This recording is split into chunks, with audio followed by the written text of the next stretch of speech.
আপনারা কি আপনারা জানবেন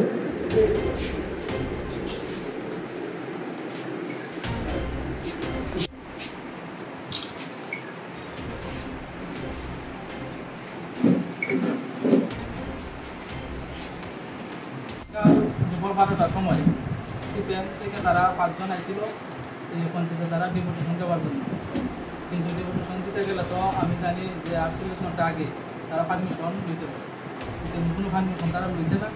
তারা হঠাৎ করে আইসেরা পঞ্চায়েতের বলতেছে যে আমরা ডেপুটেশন দিতাম। তারপরে একটা কাগজ দিয়েছিল করোনা লেগে, তারপরে আমি বলছি কোনো পারমিশন নাই, পারমিশন ছাড়া আমরা কোনো কাগজ আমরা জমা রাখতাম না। তারপরে দিয়া তারপরে আমরা ঘুরাই দিয়েছি এই বিষয়ে। এই পরবর্তী সময় কি পুলিশ ফোন করছে, কিন্তু উশৃঙ্খল আমরা তো কোনো উশৃঙ্খল করছি না। উশৃঙ্খল না করা সত্ত্বেও তারা পুলিশ আনাইছে। তারপরে পুলিশ আইসে দেখছে আমরা কথা কইছি, কথা বেশি পরে তারা গেছে। এটা কি পঞ্চায়েত?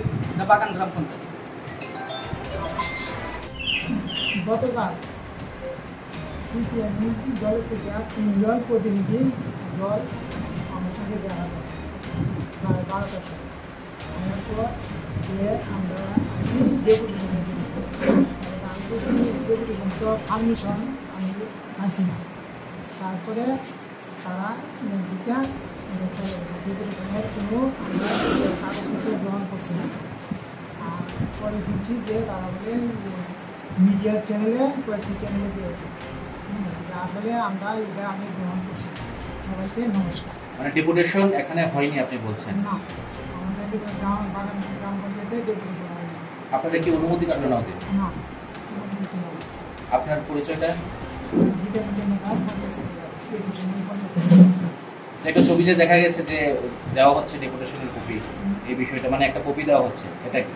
এটা প্রথম যখন আসছে বইছে করে কাগজটা দিছে, দিয়া করোনা লেগে দিছে, দিয়া এরপরে ডেপুটেশন হয়েছে না, আমি পারমিশন নাই, এরপর তারা চলে গেছে।